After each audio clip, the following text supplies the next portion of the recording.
Surdoué, qui es-tu? Les surdoués sont-ils simplement un sujet à la mode? L'effet grossissant et parfois déformant des médias peut laisser croire qu'il s'agit d'une population champignon, fabriquée par des parents en quête d'autosatisfaction ou par des psys fascinés par ces super cerveaux. Il est vrai que l'intérêt porté à ceux dont on pensait autrefois qu'ils avaient tout reçu est relativement récent. Que s'est-il passé? Une conjonction de plusieurs facteurs. L'augmentation du nombre de consultations en psychologie de l'enfant et de l'adolescent et la plus grande généralisation du bilan psychologique. Avec un constat souvent alarmant, des enfants avec de hauts QI sont en difficulté scolaire sérieuse et vivent des troubles psychologiques parfois graves. D'autres développent des troubles du comportement et de l'adaptation sociale qui rendent leur éducation périlleuse. Des adultes, enfin, sensibilisés par le parcours de leur enfant ou par le biais de démarches personnelles, sont venus grossir de leurs difficultés et de leur détresse le rang des consultations psychologiques. Leur point commun? Ils se révèlent être surdoués et en difficulté. Ils sont surdoués et cherchent des réponses adaptées à leur malaise, à leurs problèmes de vie et d'intégration, de réussite aussi. Ces dernières années, un courant de recherche universitaire et scientifique, une sensibilisation de l'éducation nationale, quelques timides formations dans le milieu médical ont vu le jour.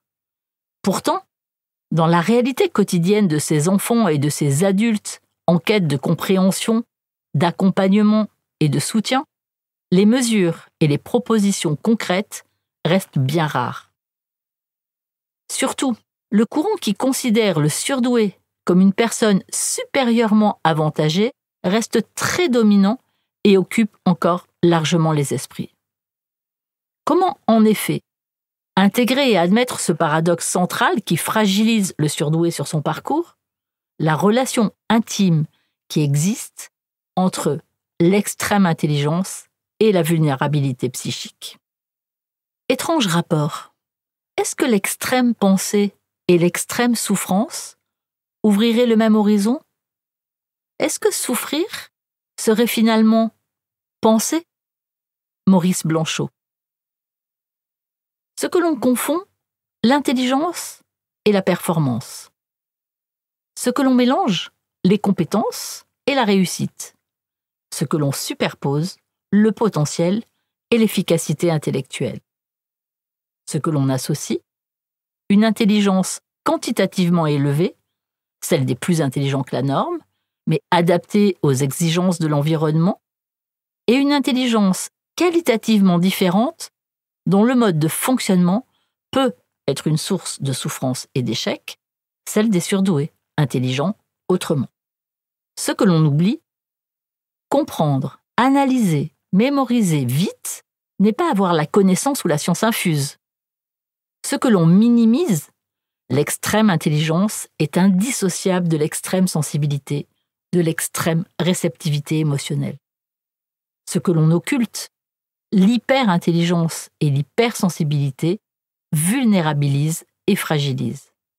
Ce que l'on ignore, ressentir et percevoir avec une lucidité acérée toutes les composantes du monde matériel et des relations humaines, génère une réactivité émotionnelle constante, source d'une anxiété diffuse. Dès que l'on pense intelligence, cela active de nombreuses représentations paradoxales. On s'interroge d'emblée sur le sens. Être intelligent, c'est quoi? Et sur les conséquences. Être intelligent, cela suppose quoi? Et enfin, sur les attentes. Être intelligent, je dois en faire quoi? Et si je n'y arrive pas? Alors, cela remet-il en question ce présupposé d'intelligence? On voit combien sont fortes toutes les idées, croyances, illusions, contradictions, peurs autour de l'intelligence et ses effets. L'intelligence, c'est bien, mais il y a toujours 2 ou 3 petits trucs qui vont avec, m'explique Aurore. J'aurais bien pris juste l'intelligence, parce que c'est vrai que ça peut servir, mais tout le reste, c'est trop difficile à vivre. Ce qu'il faut retenir. Être surdoué, c'est d'abord et avant tout une façon d'être intelligent, un mode atypique de fonctionnement intellectuel, une activation des ressources cognitives dont les bases cérébrales diffèrent et dont l'organisation montre des singularités inattendues. Il ne s'agit pas d'être quantitativement plus intelligent, mais de disposer d'une intelligence qualitativement différente. Ce n'est vraiment pas la même chose. Être surdoué associe un très haut niveau de ressources intellectuelles, une intelligence hors norme, d'immenses capacités de compréhension, d'analyse, de mémorisation, et une sensibilité, une émotivité, une réceptivité affective, une perception des 5 sens, une clairvoyance dont l'ampleur et l'intensité envahissent le champ de la pensée.